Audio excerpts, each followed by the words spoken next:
acknowledge that, we all have trauma, big T trauma, big significant loss, little t trauma. Anthony and I were just talking earlier today about when our children were younger and we drop them off at pre-K, they complete and total meltdown, which is traumatic for the parent and for the child. Well, my now 14-year-old was just telling me the other day how she remembers when I would drop her off and how horrible it was and how traumatic. And she would go inside and her teacher would wipe off all of her tears and take a quick picture and then send it to me and say, see, she's fine, she's happy now. And she was like, I was never fine, Mom. I still cried for an hour after that. That was trauma, right? Trauma can be slamming on the brakes and almost having an accident. Trauma can be significant personal loss, whether that is a loved one or it is a job. Trauma can be losing a pet. But when we acknowledge as leaders that we all are shaped by trauma, then we get to also acknowledge this sort of deeper connection that we all share. And we get to connect from that place.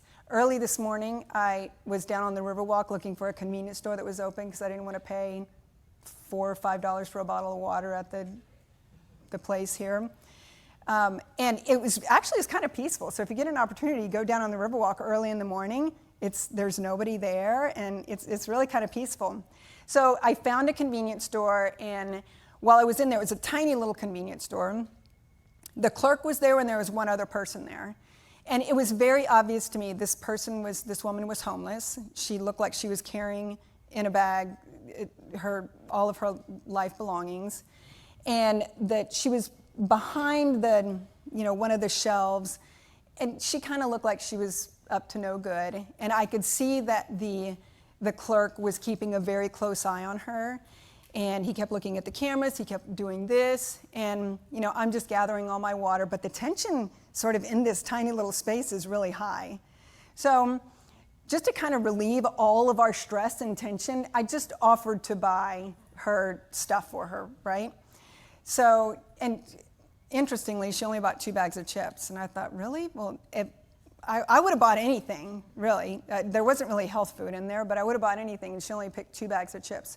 So we walk out, she goes one direction, I go the other, and it occurred to me as I was walking back to this hotel that she's walking off to figure out how she's going to live and keep herself safe on the streets of downtown San Antonio today. I am walking back to this beautiful hotel to prepare for this meeting, right? It's just circumstances, right? It was very clear to me that there really isn't a whole lot of difference between her and I. We share this inner connection, this deep inner connection that is part of the human experience. We all share that. And when we show up as leaders and acknowledge that, then that's where connection happens. So, Brené Brown has another quote, and it is called, it says, you can choose courage or you can choose comfort, but you can't choose both, not at the same time. So, I would argue that most organizations are not in a place of comfort right now. It's an uncomfortable time. It's uncomfortable to run businesses right now. It's a